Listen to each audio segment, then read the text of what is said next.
Сәлеметсіздер ме, құрметті көрермендер? Бүгін біз чечевичный суп жасаймыз. Чечевица дегеніміз мынау горох, фасольдің бір түрі. Менге керек заттарды дайындап қойдым. Бізге ең бастысы керегі тауықтың еті, тауықтың етін турап дайындап қойдым.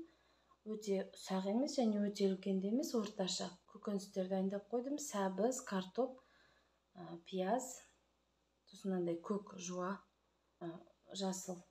Осы чечевицаны өзін жуып қойдым. Керек өсімдік майы, тұз, бұрыш, лавровый лист. Енді біз су қайнатып, тауықтың етін 15 минутте қайнатып аламыз.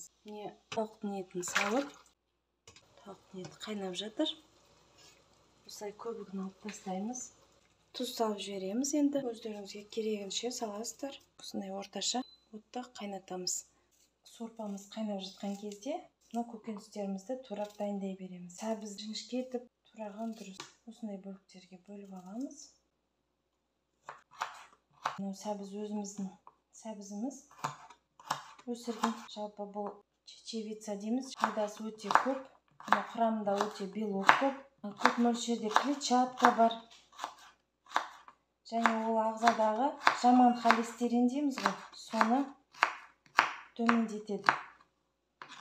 Тағы да бір жақсы қасиеті, ол ас қорыту жүйесіне жақсы көмектеседі. Құрамында калий, железо деген әртүрлі керек заттар бар. Ал енді біздің дайындап жатқан қызыл чечевицадан дайындап жатырмыз ғой. Ол да бұның түрлері көп қой, чечевица. Жасыл бар, сары, қызыл. Өте иммунитетке жақсы, ағзаның инфекцияға қарсы тұруына жақсы екен. Суп дайындайтын болған соң чечевица туралы қарадым, өз мәлімет. Өте ағзаға керек заттардың бәрі бар екен. Күш беріп, жұмысқа қабілеттілік арттырады екен. Және де бір қызығы, көңіл күйді көтереді екен. Әрине, тағы да айта кететін, переносимость дейді ғой, ағза мысалы кейбір адамдарға жақпауы мүмкін екен. Чечевицаның қант мөлшерін азайтады. Сахарный диабет дейміз ғой. Сондаймен ауыратын адамдарға жақсы қан қысымын төмендетеді екен. Картопты да мен үлкен емес, өзіңізге қандай ұнайтынына байланысты. Біз чечевицамызды саламыз. Енді қайтадан көбейтіп, осы араластырып жіберіп, тағы да жауып қойып, енді осы чечевицаны 15 минут қайнатамыз. Супымыз қайнап жатыр. Чечевицамыз қайнап езілді. Мен картошкамды да салдым. Осындай ұзыншақ қылып турадым. Қағыл. Енді біраз қайнайды. Енді пиязды турап аламыз. Жіңішке. Бұны біз сәбізбен турап. Енді мына пияздың сабағында турап қоямыз. Қазір суптың піскен кезде бетіне сепкенге. Петрушка, укроп қоса берсеңіз болады. Меніңізде бар болса. Супымыз дайын болып қалды. Енді біз картошка барлығын салдық қой. Енді осы супты осылай толкушка, картошканы мұжитын толчонка жасаймыз ғой, сондай мұжитынмен осылай картоптың бәрін езіп осылай істейміз. Чтобы бізде супымыз қою болу үшін картошкасын мұжып аламыз. Енді біз майымызды құйып табаға, пиязымызды қуырып аламыз, бірінші.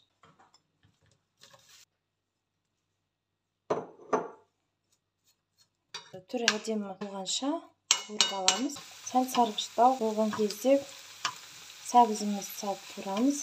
Осы кезде лавровый листті да салып жібереміз. Және аздап бұрыш.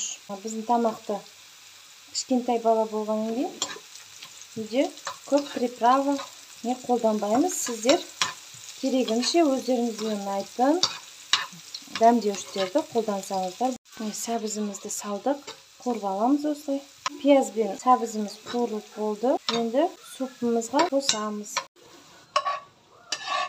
Табадағы зажаркамызды құямыз. Құрметті көрермендер, біздің супымыз дайын болды. Осындай суп болды. Қою. Біздің супымыз дайын болды.